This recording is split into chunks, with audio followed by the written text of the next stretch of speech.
ci turu baay bi ak doom ji ak xel mu sell mi amiin na jàmmu Yeesu Krista suñu borom bi dëkkaliku ànd ak yéen yépp alleluya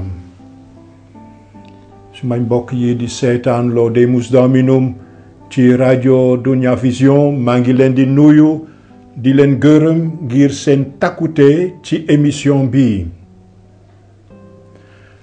mënuma noppi di nëbb lu metti li ñu dal ñun waa Procès Wolof kenn ci suñu présentatrice génn na àddina dem na suñu kër baay ca asamaan nakar wu rëy wile mayuñu ñu jekkali suñu émission bi ñu waajaloon ba pare moo tax dinañu yemale émission bi ci yenn élément yu ñu leen mësa woon lu jiitu dinañu leen wonaat aw wàll wu jëm ci atum jàngu bi maanaam wàll wi ñu jéemee firi keroog jamono ji ñu nekk ba tey maanaam jamonoy Pâques ji le temps pascal ci latin dañu naan bis repetita placent nañu ci bàyyiwaat xel ci wàllu prier avec les psaumes dinañu ñaanandook yéen psaume 33 borom bi dafa ñu sopp ci suñuy waxtuy baneex ak ci suñuy waxtuy nakar loolu tax ñu teg suñu yaakaar jépp ci moom doonte sax nakar wu rëy dal léegi suñu kaw walla bu mujj bi di démb ak tey fekk ñaari dimanche ca ñaar fukkeelu fan ak juróom ñett ci weeru mai le 28 mai les communicateurs catholiques du diocèse de Dakar dinañu daje Ñaaxaar ngir tase ak a sottante xalaat ànd ak l'archevêque Monseigneur Benjamin Ndiaye ndaxte at mu nekk juróom ñaareelu dimaasu Pâques jàngu bi dafa koy jagleel mbirum jokkoo mi la communication ngir bésub jokkoolante boobu Pape François bind na benn xibaar un message tuddee ko ak baati yonent ba Esaïe chapitre 43 verset 5 naan bul ragal ndege maa ngeek yow ne crains pas car je suis avec toi boole na ci un sous-titre jottali yaakaar ak kóolute ci sunu àddina tey jile communiquer l'espérance et la confiance en notre temps ñi liggéeyal mbirum jokkolante bi dinañu fa fàttaliku it bataaxal ba Pape François yónni léegi am na juste ñaari at tudde ko Laudato Si ci mbirum sàmm suñu àddina loolu tax ñu bëgg leen a fàttaliwaat ànd ak l'abbé Alphonse Seck njëriñu bataaxal boobu nañu ci bàyyi xel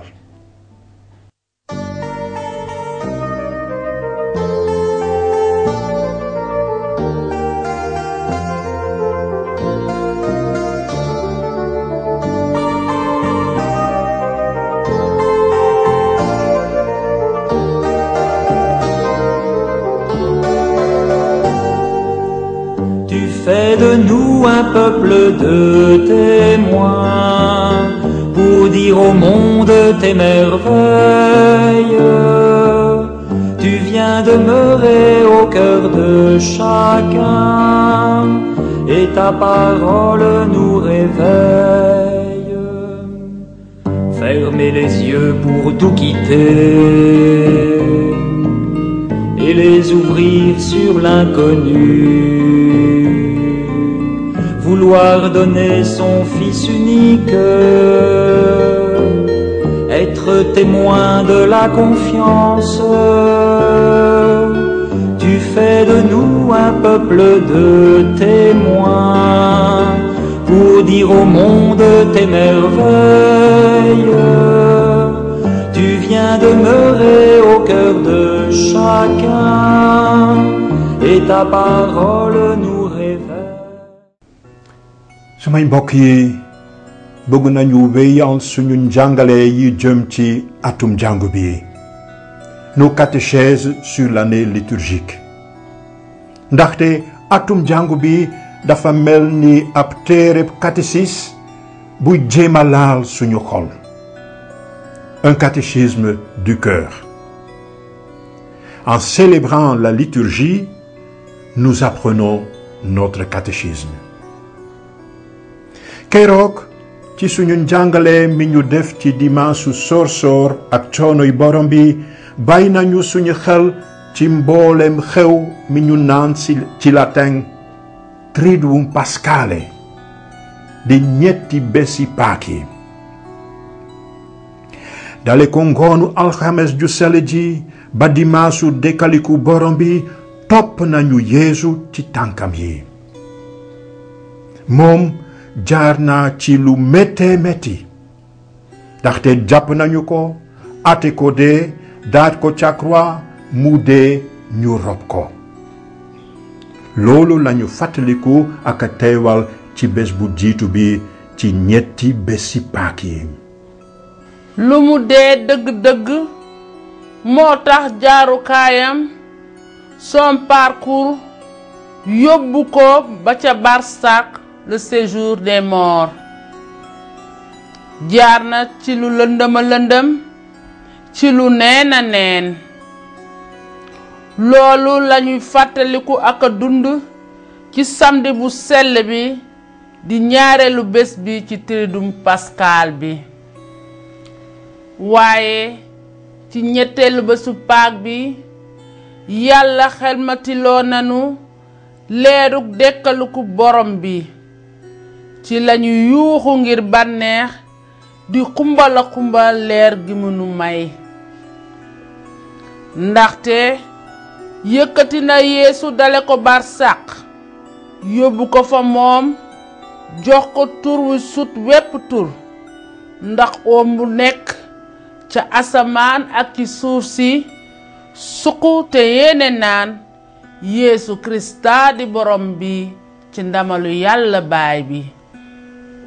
ci dëgg jaarandoo nañu ak Yeesu dale ko lu méttee métti jaaree ci lu lëndëma lëndëm ba àgg ànd ak moom ba fa xew mi tollu ci diggu ndëndëm jusqu'au sommet du Triduum Pascal.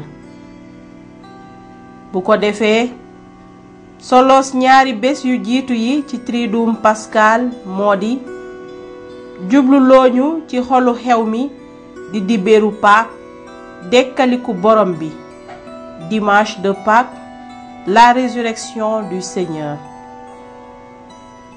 wax dëgg dibéeru Pâques doonul rekk am xew ni yeneen xew yi.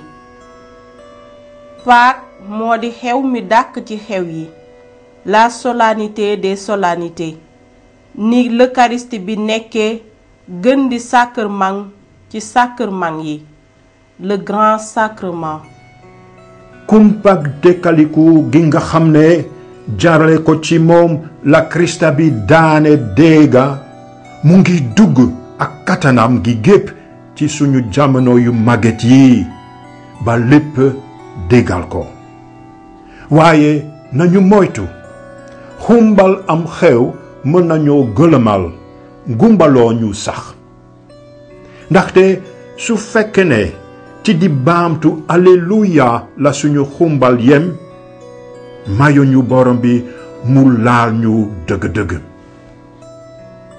su fekke ne ci sol ay yére yu rafet ak ci yokk suñu taar lañu yemale suñu xumbalu xew mi, bàyyiwuñu Yeesu mu yégloo ñu kattan gi Yàlla baayam di feeñal ci dekkalikoom te mu may ñu ko ndax mu meññ ci ñun di ñu dundal. looloo tax jàngu bi di wéyal xewum Pâques bi ba yokk ci juróom fukki fan ba bésu Pentecôte.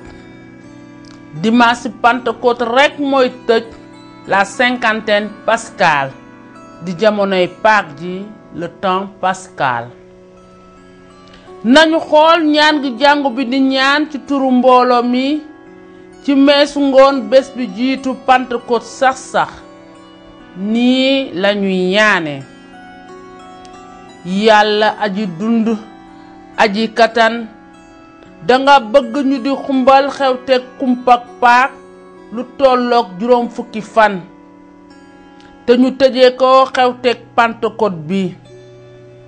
defal ba nit ñi xaajali ko ci fànn bu nekk daje ci barkeb xel mu sell mi ndax ku nekk mën laa màggal ci làkkam ci barkeb Krista bi suñu boroom. may leen ñu méngale jamonoy juróom fukki fani Pâques yi ak li ñu xam lu jëm ci bés bi ñu jagleel jigéen ñi, la journée mondiale de la femme le 8 mars. at mu jot l'ONU dafay doxal bés bu ni mel waaye ngir bés boobu jur ak a feeñal soloom ci sépp dees nañu ko wër ëmb ko daanaka ci benn semaine bépp. noonu la jigéen ñi bëggee waajal mbir yi ñuy waxtaane ba mën a xamal doomu aadama ci sépp ci ay tëralin yu leer te dëgër li ñu dogal. yaatal bésub jigéen ñi ci benn semaine bépp dafay wone solo si ciy ànd. noonu la jàngu bi di wéyale xewum Pâques mi ndaxte mënuñu jeexal kumpug dekkaliko borom bi ci ñetti bés rekk. il faut une cinquantaine buy ànd ak xewum Pâques mi, une cinquantaine pascale. ni ñuy doxalee une quinzaine de la francophonie maanaam ñaari semaine ngir suqali fànn yépp yi ànd ak le français, noonu lañu soxlaa du ñaari semaine waaye juróom ñaari semaine ngir xam nand ak xumbal dund gu bees gi yàlla sàkk jaarale ko ci dekkaliku borom bi Yeesu. kon sumay mbokk yi benn dimanche Pâques doyul dara ngir may yàlla bunt muy tuur yiwam yi mu tàmbale tuur ci àddina si dale ko bi mu dekkalee doomam Yeesu. lu tax juróom fukki fan? pourquoi cette cinquantaine pascale? juróom fukki fan mooy li muy fan yu tolloo ak juróom ñaari semaine. lim bi tolloo ak semaine yi, une semaine des semaines. suñu jëlee juróom ñaari fan yi def benn semaine juróom ñaari yoon dinañu dem ba ñeent fukki fan ak juróom ñeent. bés bi ciy topp mooy juróom fukkeelu fan wi, le 50e jour, bés bu ñuy naan ci làkku grec Pentecosté.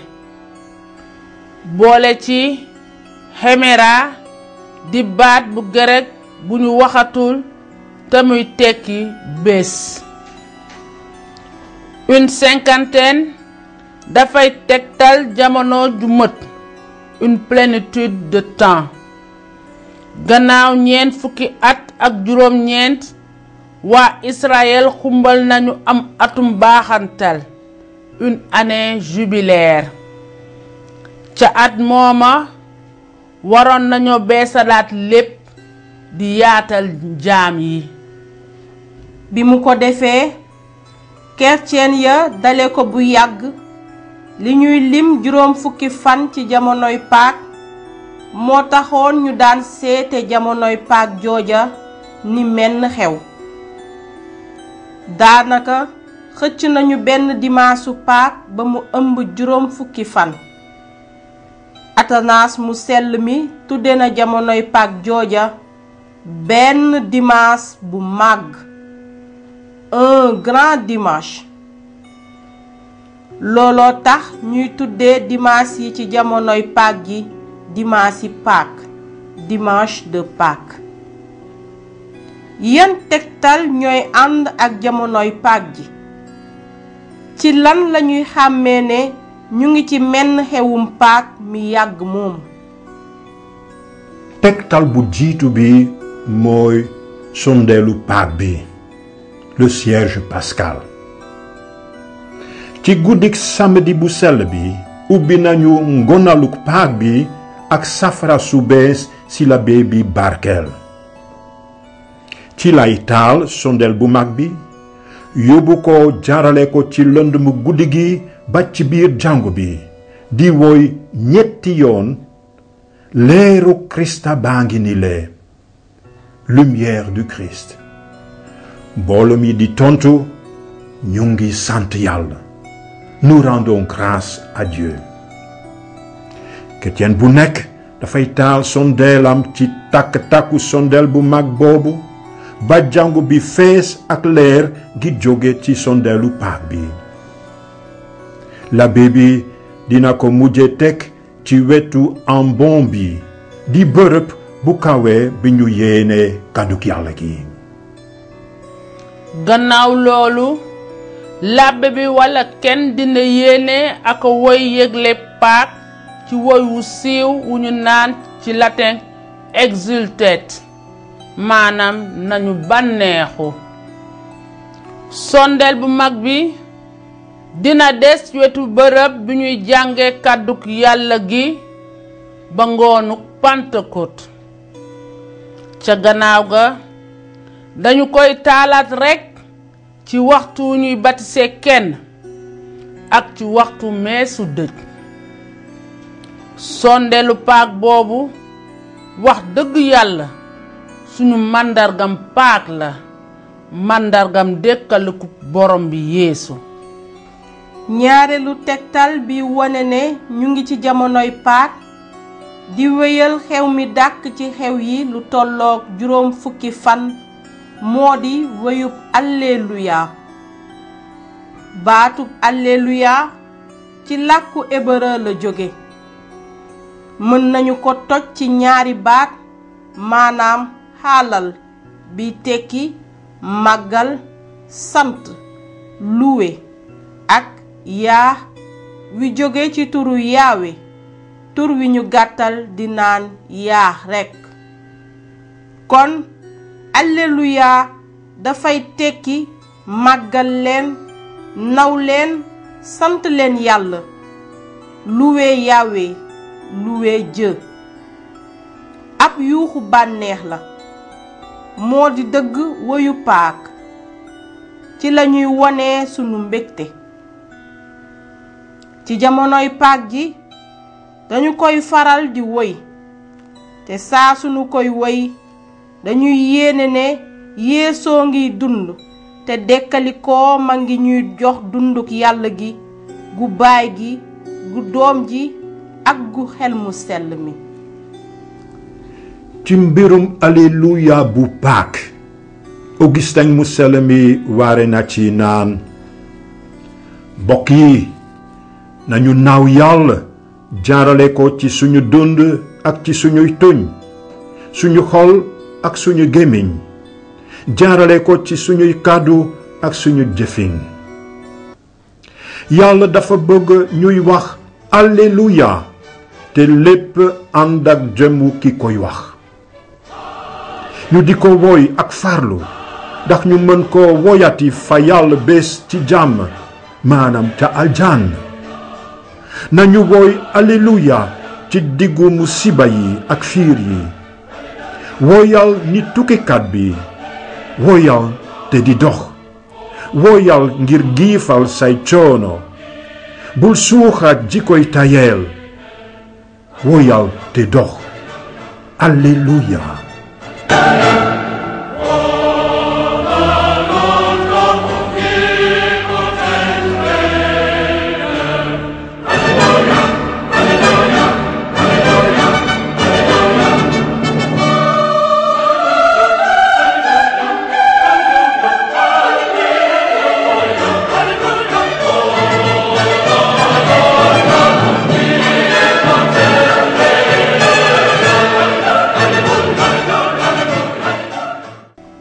yuuxu mbégte bii dafay feeñ ci téere kóllëre gu jiitu ga di l'Ancien Testament rawatina ci soom yu mujj yi 146 ba 150 ci téere kóllëre gu bees gi nag ñeent yoon rekk lañu koy gis maanaam ci téere peeñu di Apocalypse xaaj 19 ci woyu ndam li lañu koy dégg ndaxte mboolo mi Yàlla musal yóbbu leen fa moom ca asamaan mu nga fay woy seen ndam naan alleluya mucc gi ndam li ak kattan gi Yàlla suñu borom moo ko yelloo alleluya saxaaru lakku dëkk baa ngi jolli ba faw amiin alleluya alleluya ndaxte suñu borom Yàlla aji kattan ji dugg na ci nguuram nañu bég di bànneexu te du ko jox ndam li gis ngeen alleluya moo di woyu ndam jàngu bi tànn na ko ci di teral Yeesu borom bi ci kàddoom balaa ñu koy déglu ci lewañsi lu mees bu nekk aste jamonoy koor gi ñu ngi koy woy topp di ko woy ci jamonoy Paak mel ni ànd nañu ak ñi Yàlla musal ba pare yóbbu leen fa moom ca àjjana asamaan ak suuf saa ngi woyandoo xaat seen woyu ndam des na lu bare li ñu war a wax ci mbirum jamonoy Pâques. Par exemple lu tolloog juróom fukki fan duñu jàng ay kàddu Yàlla yu ñu jële ci téere kóllëre gu jiitu ga di l'Ancien Testament. dañu jàng téere jëfi apôtre ya les actes des apôtres daanaka dale ko ndoorte la ba ca mujj ga. l'évangile yi ci l'évangile sang mu sell mi lañu ko jëlee mbokk yi bés war nañu cee gën a bàyyi xel émission bi di ñëw dinañu ci dellusi ci jàmm.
bég leen ci borom bi yéen ñi jub yéen ñi gore yéen a yeloo cant sant leen borom bi ci kooraa bi xalama leen ko ci sitaar bu am fukki buum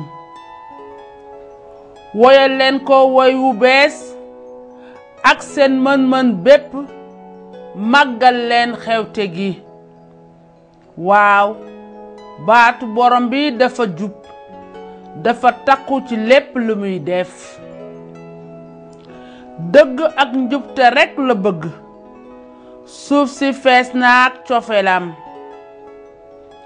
borom bi dafa wax asamaan yi daldi bindu ci ëfu gémmiñam jaww ji daldi nekk mooy dajale mooy téye ndoxi géej yi géej yu mag yi dafa leen ber denc leen. na suuf si sépp jaamu borom bi. ñi dëkk ci àddina si nañu lox ci kanamam.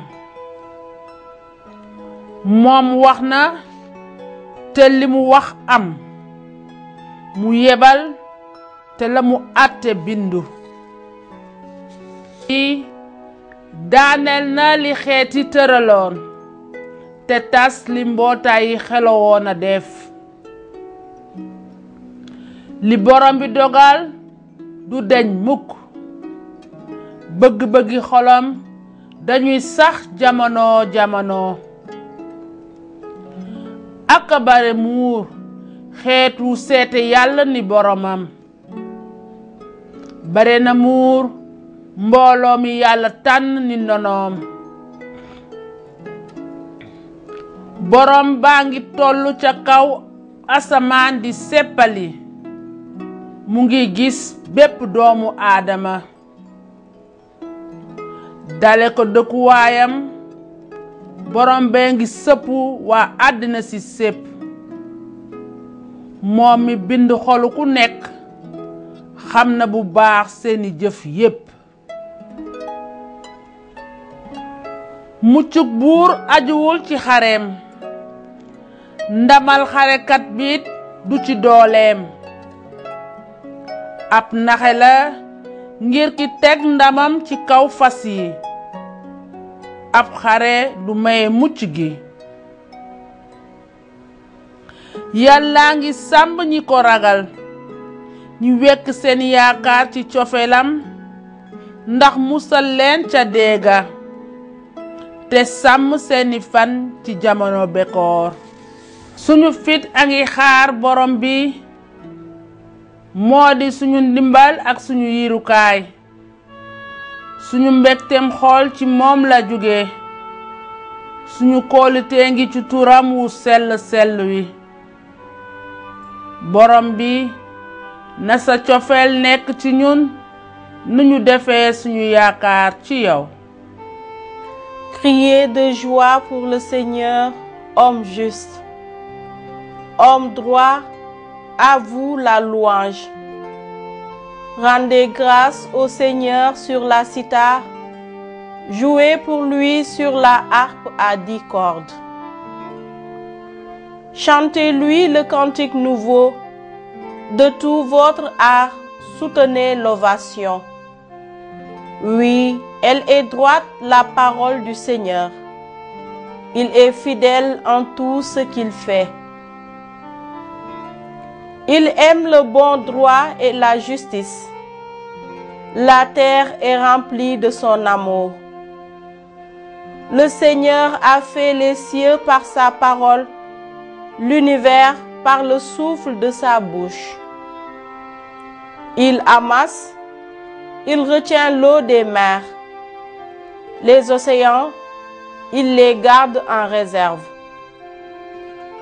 Que la crainte du Seigneur saisisse la terre, que tremblent devant lui les habitants du monde. Il parla et ce qu'il dit exista. Il commanda et ce qu'il dit survint. Le Seigneur a déjoué les plans des nations, anéanti les projets des peuples. Le plan du Seigneur demeure pour toujours. Les projets de son cœur subsistent d'âge en âge. Heureux le peuple dont le Seigneur est le Dieu. Heureuse la nation qu'il s'est choisie pour domaine. Du haut des cieux, le Seigneur regarde. Il voit la race des hommes. Du lieu qu'il habite, il observe tous les habitants de la terre, lui qui forme le cœur de chacun, qui pénètre toutes leurs actions. Le salut d'un roi n'est pas dans son armée, ni la victoire d'un guerrier dans sa force.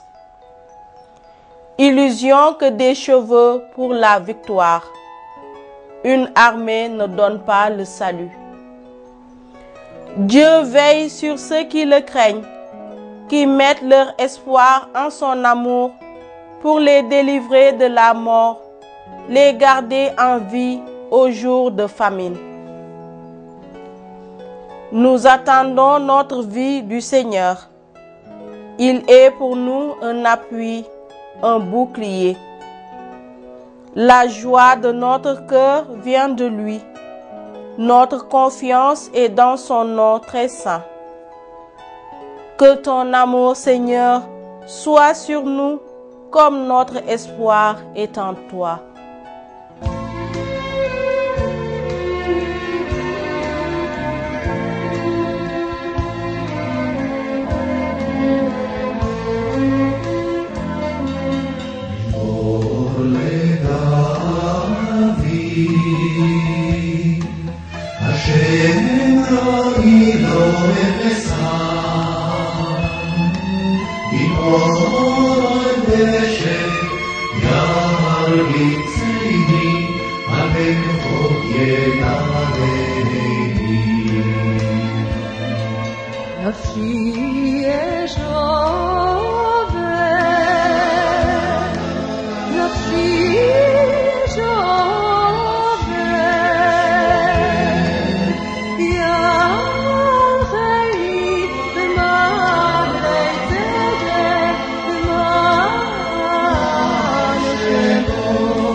Abbé Alphonse maa ngi lay nuyu ci sa tur ak ci sa sant di la teral ci bureau projet wolof fii ci Guédiawaye di la gërëm it ci li nga fi teewaat ci suñu émission Laudemus Dominum wolof.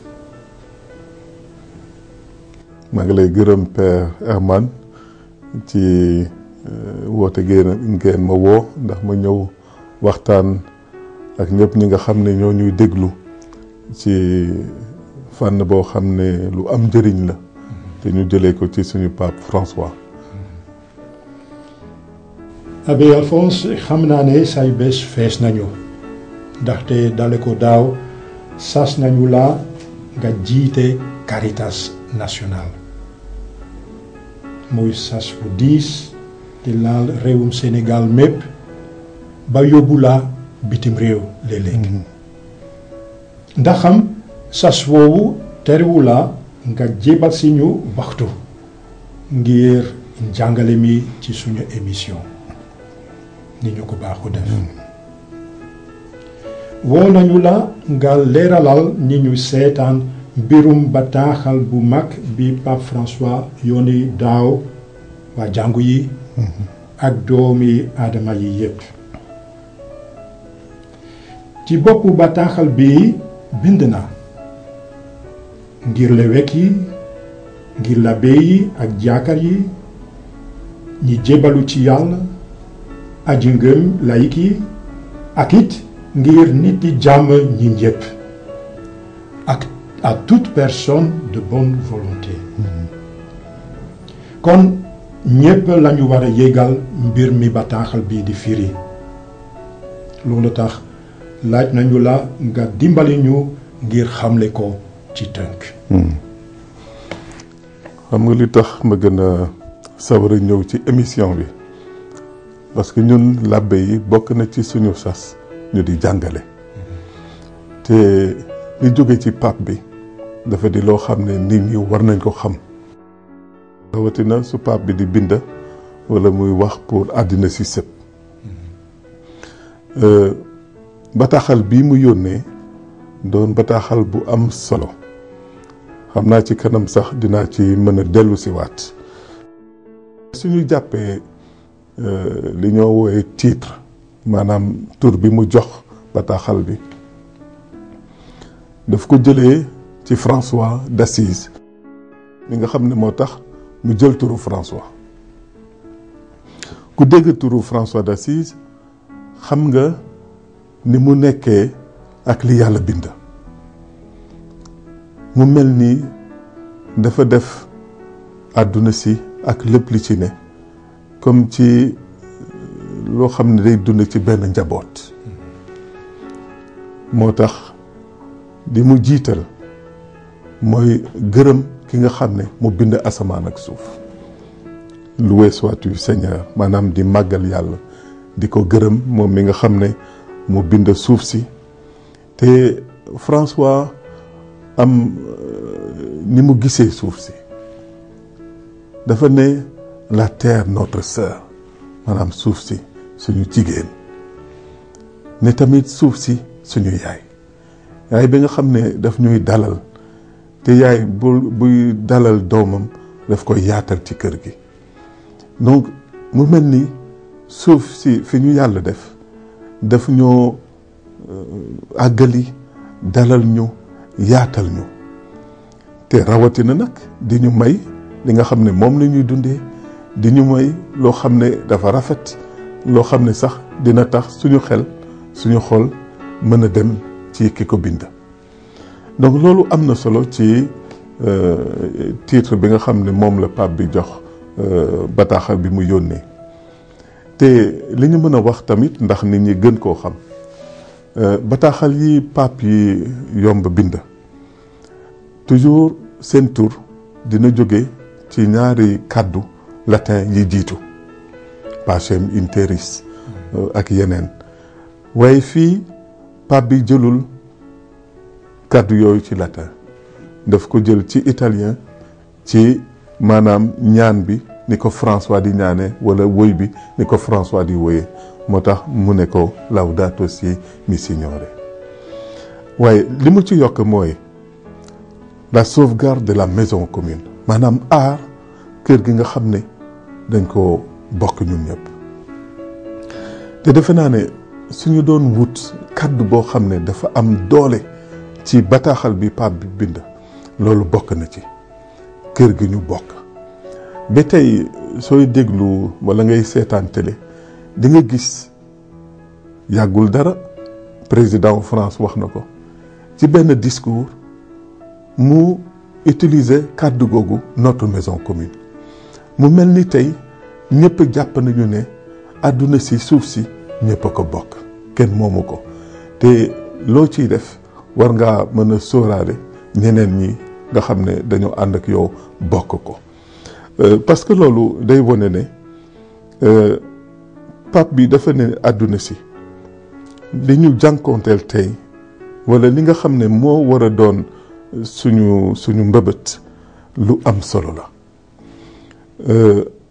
am na foo xam ne àdduna fi su fa demee dinañu sànku donc dafa laaj ñu aar ko waaye pour ñu aar ko kenn mënu ko aar moom kenn amul kàttanu aar àdduna si yow kenn waaye il faut ñëpp mànkoo ñëpp ànd ndax mën a ànd aar àdduna si ku nekk ci sa wàll waaye ñun itam lépp li nga xam ne ñoo ko bokk def loolu tamit bokk ci liy aar àdduna si defe naa ci tënk daal mën nañu jàpp ne tur bi pape bi jox bataaxalam bi mën nañ ko tënkee noonu mooy naw borom bi ci li nga xam ne moom la bind te ñu di ko jëriñoo ndax ci suuf si la ñuy dund waaye jàpp tamit ne àdduna si war nañ ko aar ndax yegg na foo xam ne fi mu jublu baaxul ci nit ñi ci seen dund te jot na ku nekk def ci li war. jërëjëf Abbé Alphonse firil nga ñu tuuru bataaxal bi maanaam Laudato Si loué sois-tu sant nañu la ak ci Pape yokk maanaam benn dakkantaale daanaka sur la sauvegarde de la maison commune ngir aar kër gi ñu bokk. jërëjëf ngir sa tontu bu leer ci suma laaj bu jiitu bi. bu Pape bi bindee benn bataaxal bu mag ni bii loué sois-tu Seigneur Laudato Si am na toujours lu ko waral. loolu tax ma bëgg laa laaj Abbé Alphonse ndax mën nga ñoo wax lu ko ci puus. lu ko ci xiir. soo seetee ci téere yu sell yi mbootaayu yàlla ji li nekk ci jamono joo xam ne dafa di jamono bu jafe faw yàlla génnee loo xam ne dina tax mu aar nit ñi te mën nañu seetee noonu sas bi nga xam ne moom la sas yonent yi yonent day dikk won nit ñi yoon bi nga xam ne moom la ñu war a jaar ndax ñu mën a topp tànku yàlla. man dama jàpp ne bataaxal bi Pape François jox àdduna si day mottali wareefam ni ki yonentu yàlla ci jamono ji te defe naa ñu bëri xàmme nañu loolu ci moom ndax ci question yu bëri ci àddina si dañuy dégg kàddoom mu di kàddu nitu yàlla boo xam ne li ko soxal mooy li baax ci mbindeefu yàlla yi. donc dama jàpp ne Pape François nit ku yàgg di seetlu la bi nga xam ne moo xew ci àddina si di seetlu tamit te di déglu li nga xam ne moom la àdduna si di wax te ku jël bataaxal bi di nga xam ne pape bi boroom xam-xam yi ñu ñëw tuddee ay scientifique ñoom sax dem na ba gëstu seen xalaat te jàpp na ne àdduna si mu ngi mel ni kuy dox ba bëgg a daanu ci biir kamba xam nga soo dee ku am responsabilité doo bàyyi kooku mu daanu ci kamba bi waaye il faut nga fexe lu ko aar dama defe ne loolu la pape bi di def ci bataaxal bi mu bëgg nag àdduna si xool parce que soo seetee bataaxal bi sax mën nañu wax ne mooy doxalin bu ñu tuddee doxalinu action catholique voir juger agir maanaam xool leen li xew jéem leen a xalaatee leeru baatu yàlla ak li nga xam ne jóge na ci li nit mën a dund ak yàlla wala ci wàllu ngëmam ñu jóge foofu wut ay pexe ak ay jëf yoo xam ne dina aar situation bi donc loolu pape bi moom lay def te jàpp naa ne di ko xiir ci lii mooy nañu ñun ñi di dund ci àddina si nañu xool li fiy xew te li fi xew garaaw na parce que li fi xew war nañ ko saafara balaa muy tardé parce que kat bëgguñoo nëbb dara mbir mi mën naa tardé parce que su àdduna si demee bi amatul ndox bu mu naan nit ñi li ñuy respirer maanaam du lu baax ci seen dund nit ñi sax dem ba mënatuñu dund xam nga àdduna si dina jaxasoo ba nga xam ne dund fi dina jafe donc dama jàpp ne pape bi dafa bëgg ñu xam li di xew te ku nekk soppali sa doxalin nga nangu changer ni nga doon dundee te jéem a wut dundin boo xam ne moo méngoo ak li ñu soxla tey ci àddina si. te ci loolu jàpp naa ne bëgg na won nit ñi tamit ne li di xew ci àddina si ci pexe nit ki la jóge. suñu jëf yi ñoo indi jafe-jafe yi nekk ci àddina si. problème mu environnement yi ñoo wax yépp ci li nit di doxalee la. parce que soo jëlee industrie yi machines yi soo jëlee oto yi ak li ñuy dégager ak yeneen loolu yépp ci nit ki la jóge. te loolu soo koy seet doo seet rek liy xew ci jaww ji waaye da ngay seet li muy jur ci nit ñi. te kat suñu bàyyi àdduna si nii ndóol yi dinañu gën a yokku parce que nit ki su demee ba mënatul béy ndax amatul taw bi ñëwatul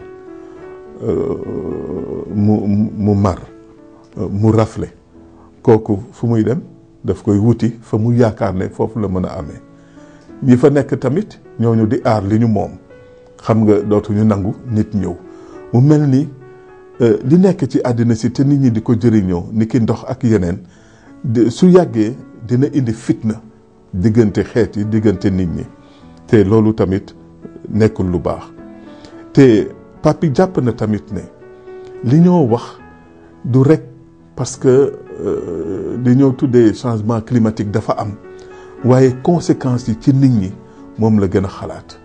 tey ay millions wu nit ñoo xam ne bokkuñu ci dara ndax dañ leen boolewul ndax ni àdduna si di doxee la waaye loolu dinañ ci ñëw. pour tënk rek di pap bi di wone mooy situation bi garaaw na te buñ ci nëbbu garaaw na laaj na ku nekk def li la war. ñi yore maanaam sañ-sañu jiite àddina si ku nekk na nga def li la sa responsabilité wax. ku nekk tamit fa nga nekk am nga ci loo mën a saafara. donc man jàpp naa ne pap bi doxalinu yonentu yàlla la doxal. nekk nañu ci situation boo xam ne fi mu jëm du baax ndax du loolu yàlla bëgg. ma woo nit ñi yee leen ne leen xool leen lii nañu soppali ni ñoo doxalee ci biir àdduna si ndax mën a aar àdduna si aar dund nit ñi rawatina nag ñi nga xam ne dañoo nekk suñu biir te doon ay baadoole doon ay ndóol. jërëjëf Abi Alphonse leer na nañ Pape François gis naa ne yàlla gàddu naa sasam maanaam sasu yonent te def na ko jaarale ko ci bataaxal bi Laudato Si. mbokk yi gannaaw bi ñu dégloo njàngaleem l'abbé Alphonse Seck nañu bàyyi suñu xel ak suñu xol ci ñaan gi ñu Pape bi may ngir ñaanal suñu àddina. Pape François bind na ko ngir waa diine yi yépp kon nañu ànd ëlbatiku fi yàlla suñu boroom di ko dagaan mu dimbali ñu di ñu yee ndax ñu aar mbind mi ak càkkeef bi mu ñu may ndaxte mooy suñu kër gi ñu bokk ñu ñépp. yàlla aji kataan yow mi teew ci àddina si sépp ak ci li gën a tuuti ci say mbindeef yow mi ëmbee sa lewataay lépp li am tuural ci ñun sa dooley cofeel ndax ñuy aar dund gi ak taar bi diigal ñu ci jàmm ndax ñuy dund ni ay doomi baay bañ a lor kenn. ey yàllay néew doole yi dimbali ñu wàllu ji ñi ñu wàcc ak ñi ñu fàtte ci àddina sile te ñu jafe njëg ci say gët. wéralal suñu dund ndax ñuy sàmm àddina si bañ koo yàq ndax ñuy ji lu rafet bañ a tilimal bañ a daaneel. laalal xol yi ñi di wut seen njëriñu bopp rekk di lor suuf si ak néew doole yi. jàngal ñu di gis maanaay lu nekk, ñu di xool topp di xoolati di ci yéemu, ñu di nangu ne benn lañook mbindeef yépp yi ñuy taseel ci suñu yoon jëmale ko ci sag leer gudul jeex. ñu ngi lay gërëm ndaxte yaa ngeek ñun bés bu nekk di la dagaan nga taxawuñu ci suñu yebu ngir njubte cofeel ak jàmm. amiin.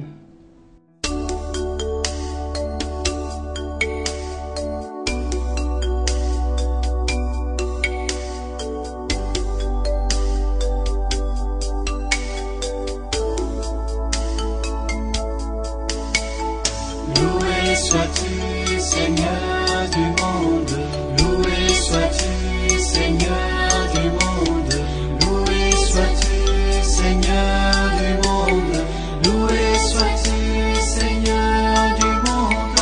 Laudato si, omni Signore, laudato si, omni Signore, laudato si, omni Signore, laudato si. Signore, loué sois-tu, Seigneur du monde, loué sois-tu, Seigneur du monde, loué sois-tu, Seigneur du monde, loué sois-tu.